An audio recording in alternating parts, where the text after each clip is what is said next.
Hey cats, it's Eddbud here. The M stands for midsole. Today looking at a new shoe from Saucony. This is the Ride 19, set to launch in January of 2026. In my UK 11, US 12, I've got about 319 grams here, about 11.2 ounces. Up on the screen now you can see is a very slight weight increase between the Ride 18 from last year and the 19 this year. This is a shoe that Saucony have sent over to me for early review, but they're not paying me to make this video, nor will they get to vet my views before my valued viewers get to see them. I'm recording about 39mm of heel stack here and about 31mm up front, and that ties in with the Saucony stats of an 8mm drop. You could suggest, and a lot of reviewers have of this shoe, that it's very slightly more stacked than last time, maybe like a millimetre or something, but I think you'd have to have very sensitive feet to notice it. Upperwise, I'm detecting slightly improved breathability in the toe box area of the Ride 19. There's similar build and materials here to the previous version. There's a gusseted tongue and ample padding. It's not sort of overdone or anything. I wouldn't suggest it's particularly plush. I mean, if you want that type of feel, go for something like the Vomero Plus from Nike. It's more in line with something like the Nova Blast 5 from Asics, or maybe the Pegasus 41 from Nike. We have the similar stretchy Saucony laces that we get in a lot of their shoes. They work reasonably well here, maybe a little bit long if you're just using a standard bow. I used a runner's knot and found them to be pretty much ideal in length. I wonder just how many different lace lengths there are within the whole range of shoe sizes. I'd love to know, and secretly you want to too, don't you? Very minimal overlays on this shoe. We've got our thin Saucony one on the left side and the logo there, which is a reflective type stuff. Also a few more reflective details on the heel. I know Saucony love a little bit of suede, but it just seems like a bit of an odd inclusion that that's the only bit. Maybe there's some sort of rules or regulations that they get round by having this little bit of suede on there. If you know, comment below. I am pleased to say they've got rid of those, very fashionable lace loops that we seem to have on lots of shoes these days. Lace loops be gone. And there's the Ride 18 with the lace loops. I'm quite pleased they've got rid of those. You'll also notice between the two shoes that the initial eyelets sort of start a little bit further down the toe box this time, where they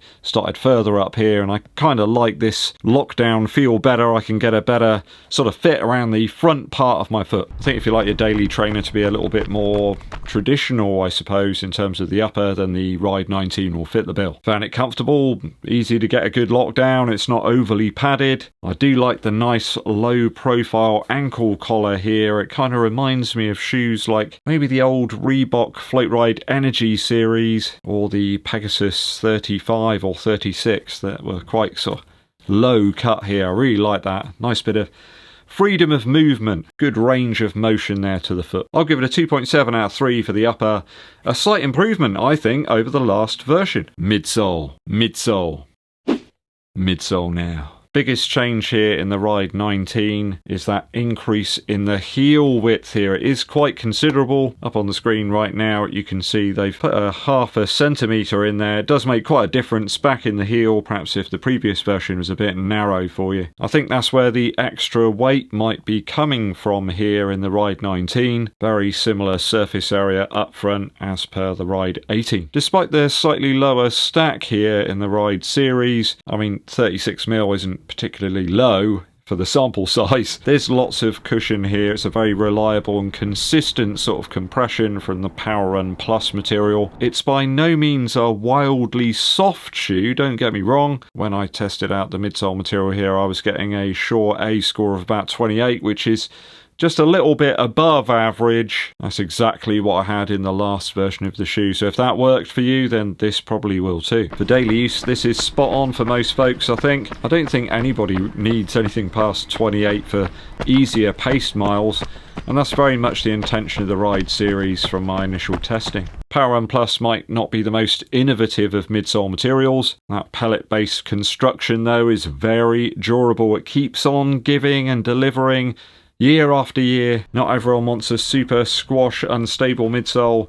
This is far from that, with a decent stack for daily use, and no doubt it's going to appeal to people who want a nice reliable option that's a bit below the max stack. I mean, that's practically in almost every shoe now. They're all 40mm or something. There aren't many models like this left where it's just a little bit lower for that sample size. So with more width in the heel but a little more weight, it perhaps makes it slightly less versatile than the previous version, but only by a hair. I don't think it's going to cause anyone any major issues. Still a relatively light shoe at 310 grams. Now, the other key difference here is the heel bevel was a little bit more extreme over the previous version.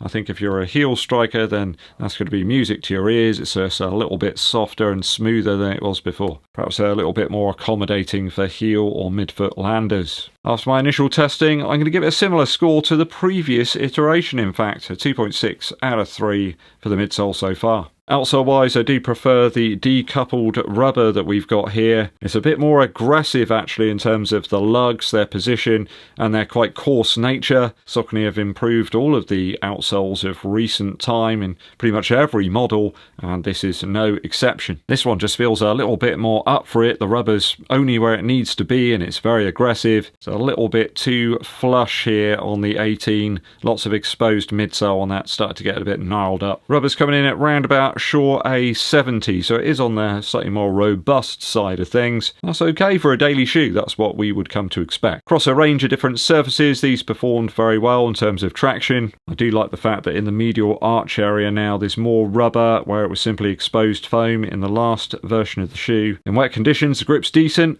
and I had some expected traction across road, pavement and light gravel paths. Do like the coarse pattern that we've got here in the outsole this time round. I've always found that Power Run Plus foam does seem to adhere very well to the rubber as well. It doesn't start to like lift off or become detached. Though I have to say the Increditrun stuff that Saucony are using has similar properties as well, despite the fact that it's incredibly soft. So certainly one of the more durable brands in terms of outsole that's out there. I'll give it a 2.7 out of 3 for the outsole so far. Value-wise, I think the Ride 17 is set to launch for around about $140 in the US in January. Now you might ask me, is there any significant height difference here? For reviewers suggesting there's a millimetre or more extra foam or something. I think it's pretty much the same stack as we had last year, but with a little bit more heel width. So if you're somebody that requires perhaps some light stability or just something to help guide you a little bit more, the Ride could be great. Build quality's good, aside from some strange glue marks here on the suede. Otherwise, a very clean shoe. Feels like some care's been taken to align all the parts properly. Materials feel good, and at the retail price, I think you're getting a fair sort of deal. I don't think I've ever had a Saucony shoe that felt particularly poorly put together. The construction's always decent. After shoes with the wild hype like the Evo SL, that mania, people have been messaging me saying that that shoe just doesn't work for them. They've picked it up because everyone loves it. The midsole for them is too soft, and the structure of the upper just isn't quite there. I think this shoe's kind of the antithesis of the Evo SL, a more traditional upper, more resilient midsole approach using the TPU beads. I mean, it's not going to be for everybody. If you want something that's wildly exciting, then great. But a lot of runners out there just want something really reliable with decent weight and durability. And perhaps with that little bit of extra heel width here, it could make this shoe perhaps more of a long run option for some people if you want a load of cushion for some slower, easier miles, getting ready for marathon or half marathon training. So I think it's versatile enough to make it a good daily option. I'll give it a 2.6 out of 3 for value. I just wish it was a touch lighter. Maybe they could have got rid of some of the extra materials in the upper, perhaps. I do, though, wonder how long Saucony will stick with Power Run Plus for this model before they start to introduce a few other lighter foams into that midsole. If I've totaled the scores up correctly, that gives us 10.6 out of 12 after my initial runs for the Saucony Ride 19. Let me know your thoughts and opinions on the review down in the comments. Quick musical interlude for you. Today comes from Erasure with Crackers International. Wonderful track called Stop. I've been listening to this quite a lot out there while I've been running, doing some training. Nice high energy electronic pop music this. Very catchy, some wonderfully programmed drums there and bass lines. What I love about this track is you listen to it now and it is ageless. It just sounds like it could have been made yesterday. The production is beautiful on it. It's not overly like 80s or anything. I just really love the clean, crisp production. You can hear everything, you can hear all the words, and it just still sounds like it's full of life, full of vim and lots of propulsive energy. Go and check it out. It's a great Christmas tune. Stop by Erasure. Thanks for tuning in, people. Hope you enjoyed today's video. Hit that subscribe button and give this video a thumbs up like. My name's Eddbud, and I'll be seeing you